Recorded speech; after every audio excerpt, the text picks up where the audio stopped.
Hello and welcome back to Storytime with the Shapiro family. Tonight Bridget continues reading Book 4 of the Wizard of Oz series, Dorothy and the Wizard in Oz by L. Frank Baum. We hope you enjoy this. Storytime with the Shapiro family is brought to you by Anchor. If you haven't heard of Anchor, it's the easiest way to make a podcast. It's free. They're creation tools that allow you to record and edit your podcast right from your phone or your computer, and Anchor takes care of all the distribution. Your podcast will be heard on Spotify, Apple Podcasts, Stitcher, and many more. You can make money from your podcast with no minimum listenership. It's everything you need to make a podcast in one place, and it's so easy. Download the free Anchor app today or go to anchor.fm to get started now. Thank you for listening. Chapter 16. Jim the Cab Horse. Jim the Cab Horse found himself in possession of a large room with a green marble floor and carved marble wainscoting, which was so stately in its appearance that it would have awed anyone else. Jim accepted it as a mere detail, and at his command, the attendants gave his coat a good rubbing, combed his mane and tail, and washed his hoofs and fetlocks. Then they told him dinner would be served directly, and he replied that they could not serve it too quickly to suit his convenience. First, they brought him a steaming bowl of soup, which the horse eyed in dismay. "Take that stuff away," he commanded. "Do you take me for a salamander?" Do salamanders eat soup? They obeyed at once, and next served a fine, large turbot on a silver platter, with drawn gravy poured over it. "Fish!" cried Jim, with a sniff. "Do you take me for a tomcat? Away with it!" The servants were a little discouraged, but soon they brought in a great tray containing 24 nicely roasted quail on toast. "Well, well," said the horse, now thoroughly provoked. "Do you take me for a weasel? How stupid and ignorant you are, in the land of Oz, and what dreadful things you feed upon. Is there nothing that is decent to eat in this palace?" The trembling servants sent for the royal steward, who came in haste and said, "What would your highness like for dinner?" "Highness," repeated Jim, who was unused to such titles. "You are at least 6 feet high, and that is higher than any other animal in this country," said the steward. "Well, my highness would like some oats," declared the horse. "Oats? We have no whole oats," the steward replied, with much diffidence. "But there is any quantity of oatmeal, which we often cook for breakfast. Oatmeal is a breakfast dish," added the steward humbly. "I'll make it as a dinner dish," said Jim. "Fetch it on, but don't cook it, as you value your life." You see, the respect shown the worn-out old cab horse had made him a little arrogant, and he forgot he was a guest, never having been treated otherwise than as a servant since the day he was born, until his arrival in the land of Oz. But the royal attendants did not heed the animal's ill temper. They soon mixed a tub of oatmeal with a little water, and Jim ate it with much relish. Then the servants heaped a lot of rugs upon the floor, and the old horse slept on the softest bed he had ever known in his life. In the morning, as soon as it was daylight, he resolved to take a walk and try to find some grass for breakfast. So he ambled calmly through the handsome arch of the doorway, turned the corner of the palace, wherein all seemed asleep, and came face to face with a sawhorse. Jim stopped abruptly, being startled and amazed. The sawhorse stopped at the same time and stared at the other with its queer, protruding eyes, which were mere knots in the log that formed its body. The legs of the sawhorse were 4 sticks driven into holes bored in the log, Its tail was a small branch that had been left by accident, and its mouth a place chopped in one end of the body, which projected a little and served as a head. The ends of the wooden legs were shod with plates of solid gold, and the saddle of the Princess Ozma, which was of red leather set with sparkling diamonds, was strapped to the clumsy body. Jim's eyes stuck out as much as those of the sawhorse, and he stared at the creature with his ears erect and his long head drawn back until it rested against his arched neck. In this comical position, the two horses circled slowly around each other for a while, each being unable to realize what the other singular thing might be, which it now beheld for the first time. Then Jim exclaimed, "For goodness sake, what sort of a being are you?" "I'm a sawhorse," replied the other. "Oh, I believe I've heard of you," said the cab horse, "but you are unlike anything that I expected to see." "I do not doubt it," the sawhorse observed, with a tone of pride. "I am considered quite unusual." "You are, indeed, but a rickety wooden thing like you has no right to be alive." "I couldn't help it," returned the other, rather crestfallen.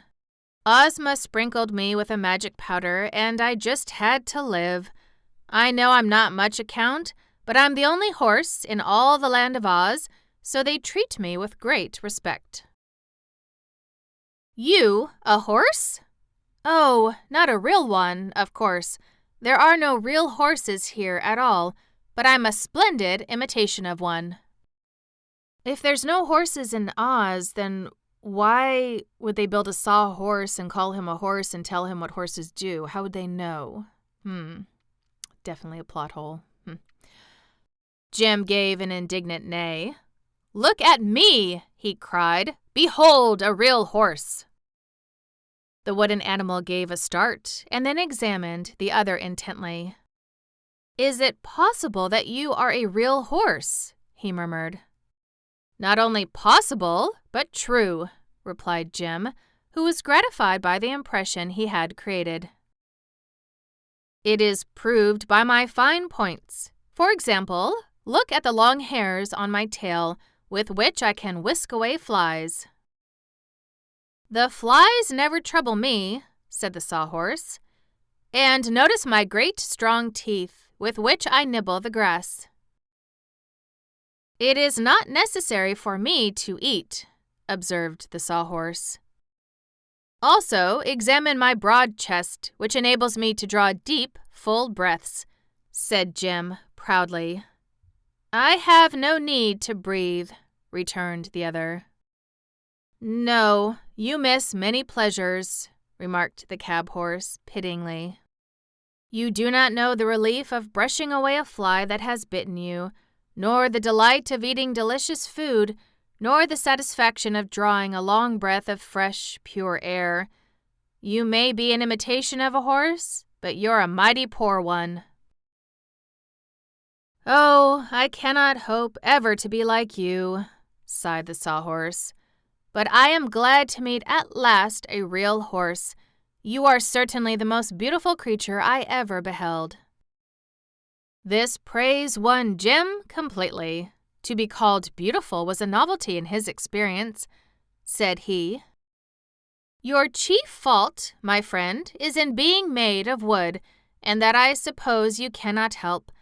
Real horses, like myself, are made of flesh and blood and bones."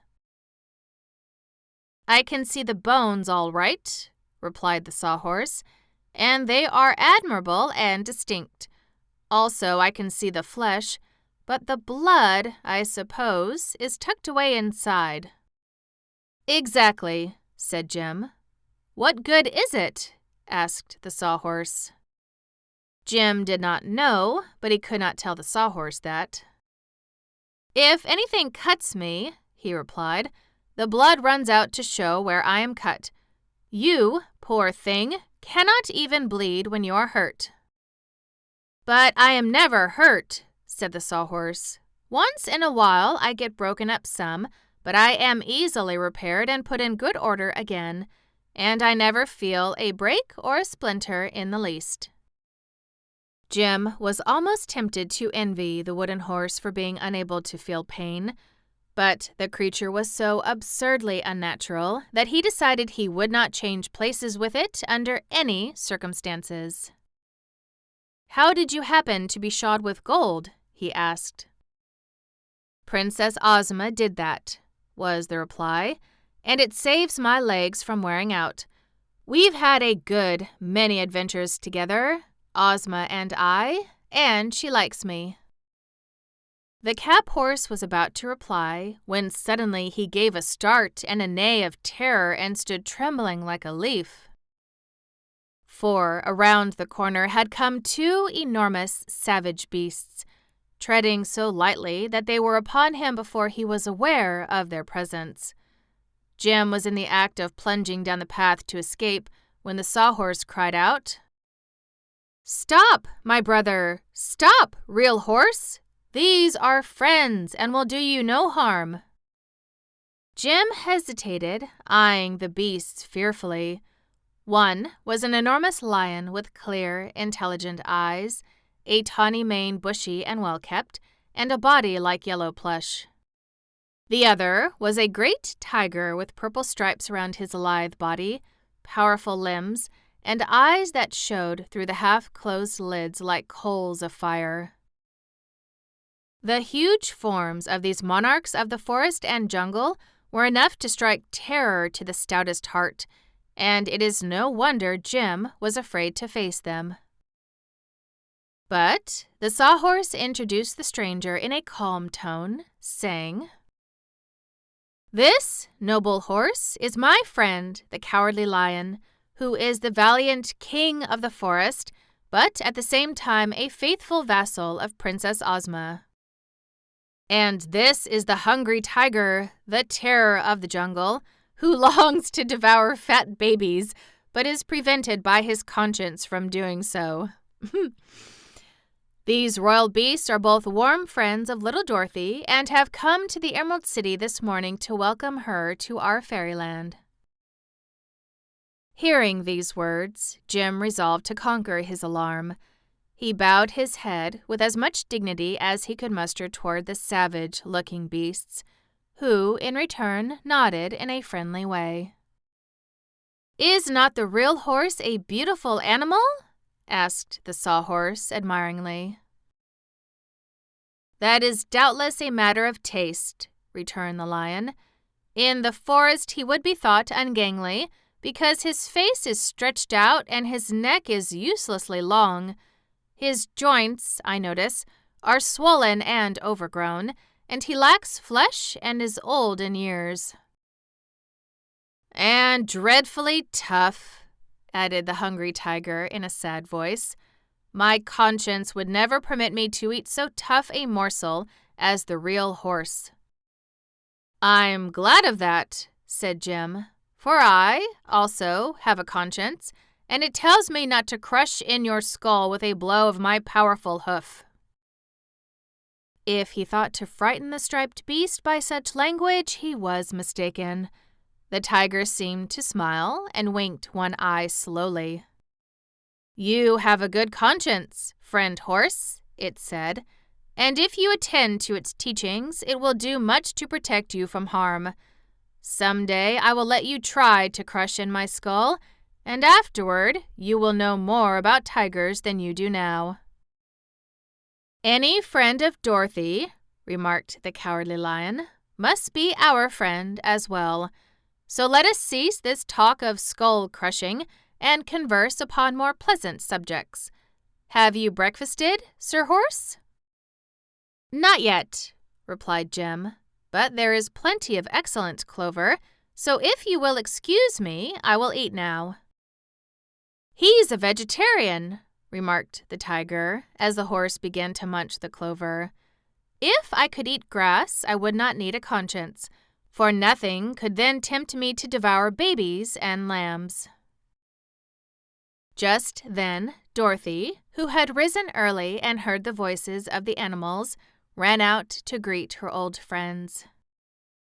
She hugged both the lion and the tiger with eager delight, but seemed to love the king of beasts a little longer than she did his hungry friend, having known him longer.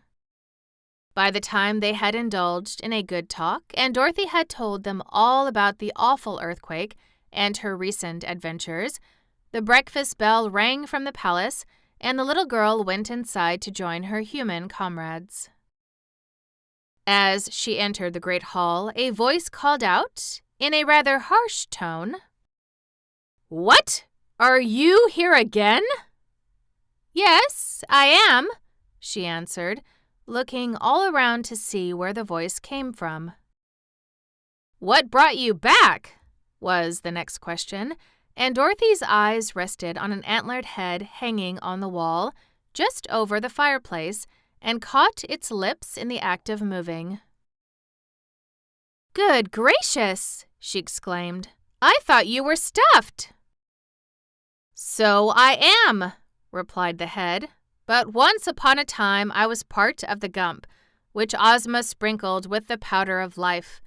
I was then for a time the head of the finest flying machine that was ever known to exist, and we did many wonderful things.